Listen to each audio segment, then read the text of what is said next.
Thank you, Mrs. Walker. You know, when they asked me to do this, I was a little surprised. I reminded her, you know that I do the auction, right? You've seen that. I want to first start by saying congratulations to the First Immanuel graduating class of 2017. Give it up for them.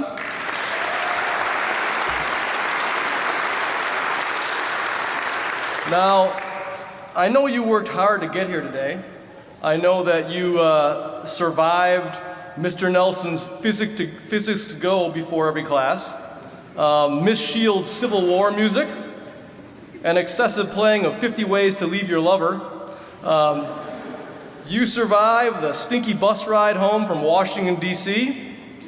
You survived Ty's annoying singing, and Logan's obsession with dunking, and Middlebury. You also survived head lice, again and again and again. You finally survived Trevor almost taking out half the class, log rolling blindfolded down the hill at Outdoor Ed. So congratulations, you made it. You should be very proud. I know your parents are. Some maybe are more relieved than proud. I won't name names. Speaking of your parents, can I have you guys all stand up? Have the whole class stand up. I want you to find your parents. Now I want you to give them a round of applause. Come on.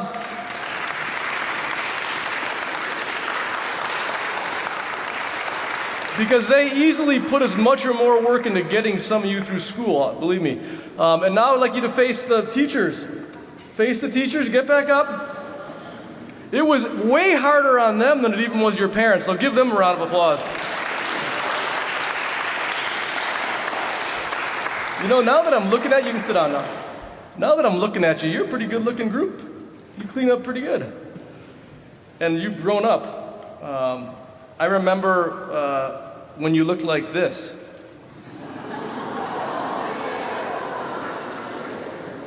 And this. And this.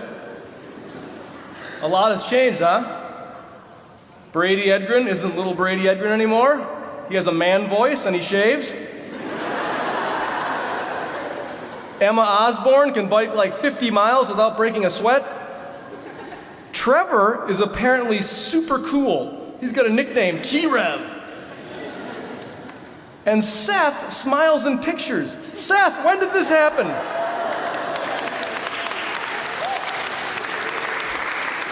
You know, it's also comforting to know that some things never change. Logan is still taller than everybody else. Grant is still shorter. Sophia Summer and Maddie Kellner are still smarter than everyone. And Ty is still kind of obnoxious.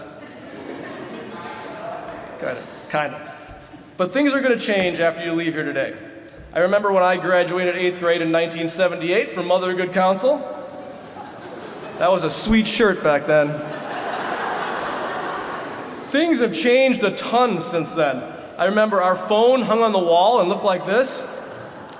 Dinner came in a metallic tray and looked like this. Computers looked like this. And they were called typewriters. Our family minivan looked like this. And in 1978, not only was it acceptable to wear your silk shirt unbuttoned halfway down to your chest, it was cool. Thank you, Bee Gees. And last, if you were a guy wearing tight jean shorts like this, you looked normal. So things are going to definitely change over the next 4 years, which is both exciting and scary. But I know each one of you is going to do great things after you leave her. And you know, in fact, you know how I know that? Because Mrs. Mueller told me. And Mrs. Mueller, by the way, is always right. She's writing that down right now. First time I ever said that. Anyway, she did a little survey on the bus trip from DC. I don't know if you remembered. She asked you guys what you thought other kids in the class would likely become, what you would accomplish. And from the looks of the answers, there's going to be some pretty successful people in the class. You want to hear what they said? You guys want to hear? All right. So, most likely to graduate high school in 3 years, Josh Helm or Maddie Kellner. Most likely to get elected to public office, Sophia Summer. Most likely to invent the next Snapchat, Pearson Connor or Vincent Mugley? Be friends with them. Most likely to cure a disease, Abby Prom.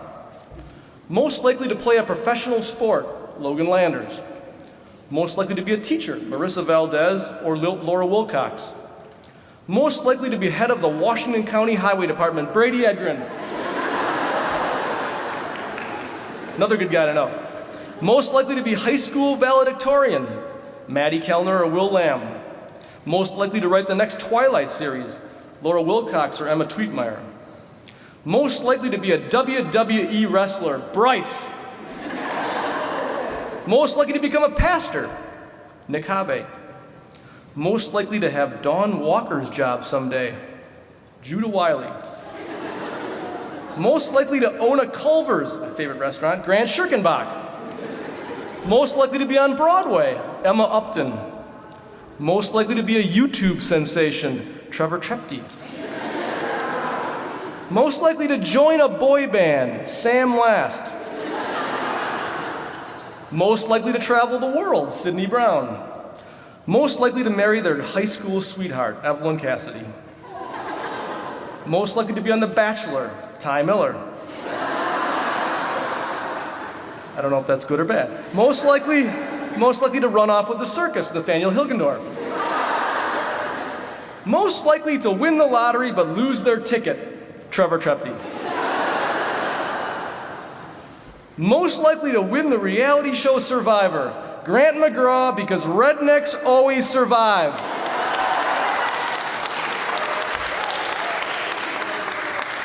And last, most likely to end up at the St. John's Military Academy. Okay, I'm not going to read that one. Never mind. So it's fun to predict what each of you will do, right?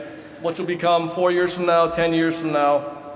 But if you don't know right now what you want to be when you grow up, don't worry about it. You don't need to know now. You've got plenty of time to figure that out. Because the great thing is, God already has a plan for each one of you, even if you can't see it yet. He gave each of you amazing gifts that you were meant to share with others. Maybe you're good with children, or great at math, or you know how to build things, or you're incredibly kind-hearted, or patient, or you're a born leader. Whatever talents you've been given, the next 4 years will hopefully give you the chance to discover those gifts and give you an idea how to best use them. So I'm just curious, how many of you are a little bit sad about leaving FIL? Raise your hand. How many of you are nervous about high school next year? It's hard to leave a place when you've been so comfortable in for almost 9 years. And it's been almost 9 years, I think, for a lot of you. And now you gotta go somewhere that's new, where you don't know everyone, or you don't know what to expect.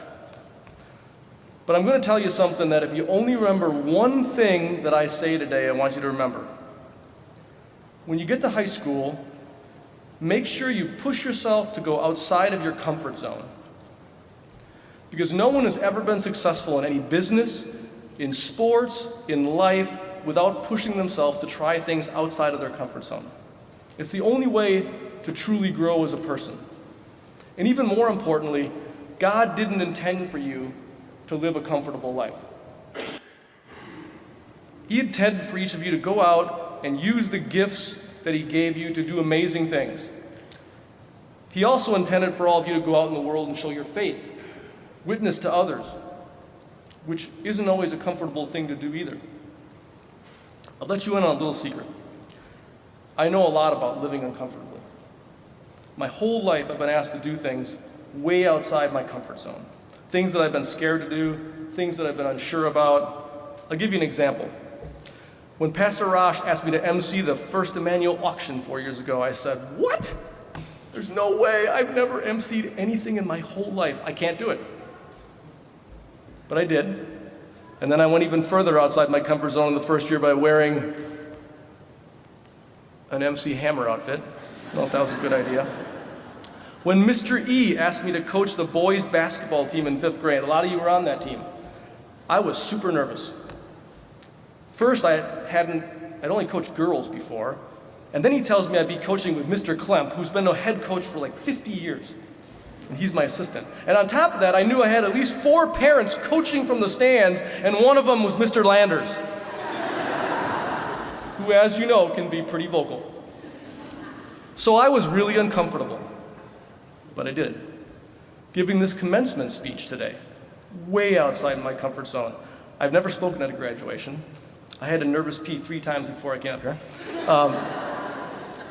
But every time I've been asked to do something that I was nervous about, that I didn't think I could do, that I'd never done, I always put my faith in God, and not only did all those things almost always turn out all right, but I got back from each experience way more than I ever put in. But I think there's another reason why I've been able to time and time again kind of step outside of my comfort zone and do great things. And it's because of my parents. From when I was a little kid on, they always pushed me to do things that were way outside my comfort zone. Whether it was making me go door to door and ask strangers in the neighborhood to collect their newspapers or shovel their snow, or making me do elaborate building projects because they knew I was completely uncomfortable with tools, or doing service projects like feeding the homeless at St. Ben's downtown, or volunteering to fix the plumbing at church with my dad. All things I didn't want to do, that I was afraid to do, and that were completely uncomfortable to me. But the biggest thing they ever did was when I was around your age. I was about 13. We lived up north in the summer in a small town, Crandon, and they wanted me to make friends and have something to do, so they made me join the local water ski club. Only problem was I was super shy and I didn't know anybody at all, and I wasn't a very good skier. So they did what any good parents would do. They forced me to join. On the way to the first practice, I threw a huge fit all the way there. I yelled, I cried. I don't remember my exact words, but I'm pretty sure I told my mom that I hated her and she was the worst mom ever for taking me there. But she dropped me off anyway. I sat on the shore for 3 hours. I didn't talk to anybody. I didn't look at anyone. And when one of the older guys who ran the practice came over and asked me to, why don't you just go jump in the water and take a ski run? I said, no, I don't want to ski. So my mom picked me up. I cried on the way home in the car. I told my mom I didn't want to join the ski club. I wasn't ever going to ski. Don't ever take me back to practice. And I probably mumbled some other stuff I shouldn't have said. So the next day, what does my mom do? Dumps me at practice again.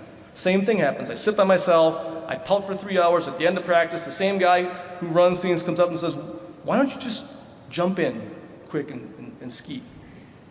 But I was scared to ski. There's people out barefooting, doing pyramids, skiing on canoe paddles, all kinds of crazy stuff.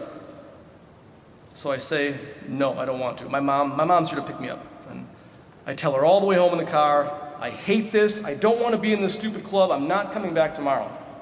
Now, at this point, most parents would have probably thrown in the towel. But my mom wasn't going to let my fear get in the way of me experiencing something that she thought might potentially be incredible. So on day 3, she drops me back off again. Now it's officially Groundhog Day, right? But this time, the guy running the practice actually asked me to ride in the boat. He gets sick of watching me sit and pout on shore. So I do, and after he gets done pulling the last skier, 3 hours later, and he's heading into shore, the guy turns to me and says, you know what? I think I saw a ski floating across the lake. We need to go get it. Just take a minute. Whatever. We race back across the lake, go all the way to the other side, there's nobody there. And while I'm looking for this ski in the water, I hear a big splash, and suddenly there's 2 skis in the water. The guy looks at me and he says, you're going to ski back. I'm like, I'm not going to ski. He said, there's no one around but the 2 of you, 2 of us. And I said, I don't know. And he says, just jump in. So I did.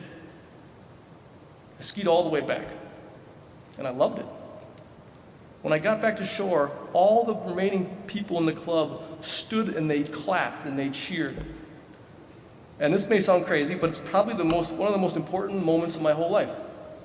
Because from that moment on, not only did I love skiing, but I stopped being a scared kid afraid to try new things. From that day forward, I wanted to get better. I wanted to try new things. A year later, I was barefooting. 2 years later, I was the star of the ski show. 3 years later, I was the president of the water ski club.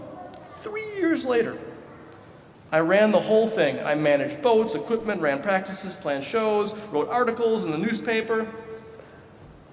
Running the water ski show as a teenager taught me responsibility and creativity and leadership and problem solving, all the things that I built a foundation for my whole career and everything I've accomplished in life on.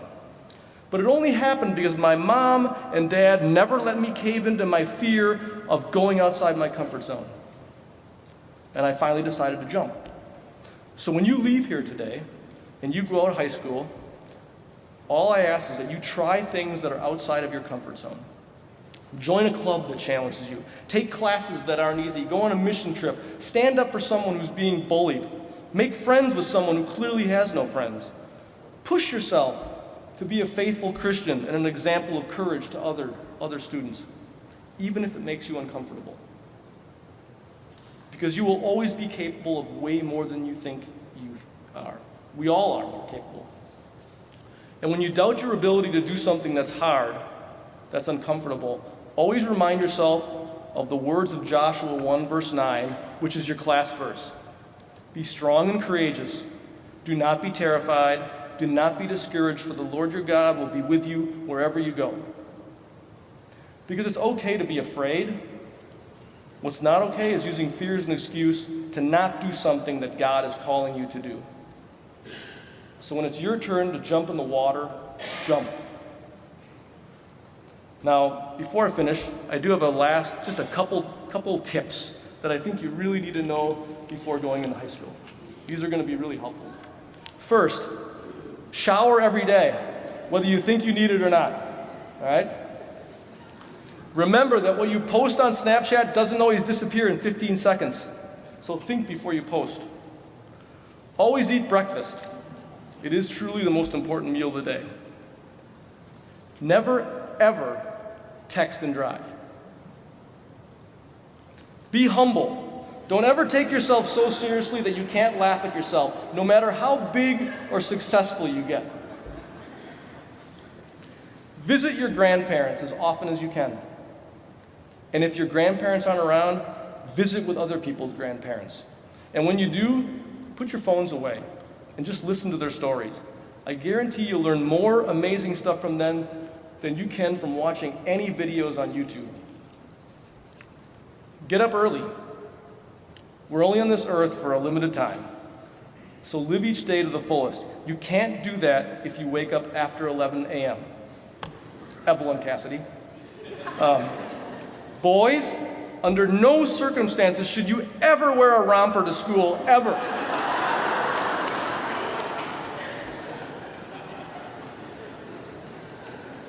Nothing good can ever come of Snapchatting or group texting after 10 p.m.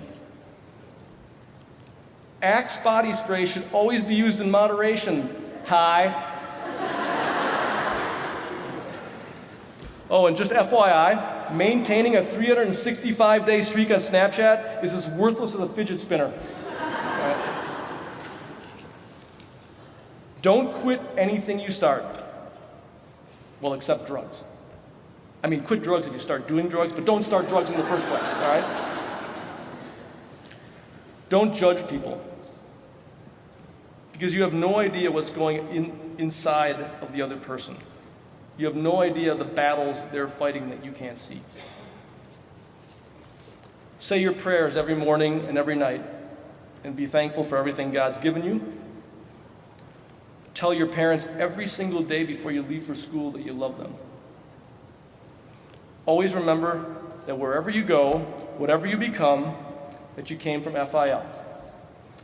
And that after you leave here today and you go out there, you still represent the values you learned in here.